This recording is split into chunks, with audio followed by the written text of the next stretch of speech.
దైవజనులందరికీ కూడాను, ఇక్కడ ఉండే విశ్వాస సోదరులు, సోదరిమణులు, చిన్నలు, పెద్దలు, ప్రతి ఒక్కరికి కూడాను వందనాలు తెలియజేస్తున్నాను. నేను మీ సహోదరుడు, మీ బ్రదర్ షఫీని. ప్రవీణ్ పగడాల గారు నిజం చెప్పాలంటే వారు గొప్ప వ్యక్తిత్వం ఉన్నటువంటి వ్యక్తి. వారి గురించి నాకు తెలిసిన, నేను తెలుసుకున్న విషయాలను బట్టి చాలా గొప్ప వ్యక్తిత్వం విషయం. అందరూ అనుకుంటుందంటే ప్రవీణ్ పగడాల గారు ఇప్పుడు మన మధ్యలో లేరు అనుకుంటున్నారు. నేను ఆ విషయాన్ని ఒప్పుకోను. ఎందుకంటే వారి భావాలు, వారి ఆలోచనలు, వారి మాటలు ఇప్పుడు మనతోటే ఉన్నాయి.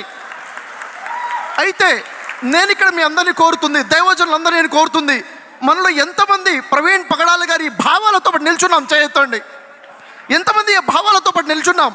ఏదో వచ్చామా, చూసామా, పోయామా అని కాకుండా వారి భావాలతో పాటు, వారి ఆశయాలతో పాటు, దేవుడిచ్చిన పిలుపుతో పాటు దైవజనులుగా మనం నిల్చోవాలి. ఎందుకంటే ఇహలోకం శాశ్వతం కాదు, పరలోకం నిత్య జీవమే శాశ్వతమైనది. కాబట్టి దానికోసం మనం ప్రజల్ని ఈరోజు సమాజంలో చూసుకుంటే మానవత్వం మంట కలిసిపోయింది. మానవత్వం లేకుండా పోయింది. సోదరులారా, ఈరోజు మన సమాజాన్ని మనం కాపాడుకోవాలి.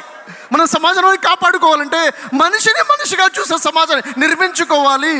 ప్రజల్లో మానవత్వం చచ్చిపోయింది, ధర్మం కనుమరుగైపోయింది. నిన్ను వాళ్ళని పొరుగువారిని ప్రేమించుము అన్న ధర్మాన్ని మన ప్రజలకి పరిచయించాలి. దీనికోసమే మన ప్రవీణ్ పగడాల గారు పాటుపడ్డారు.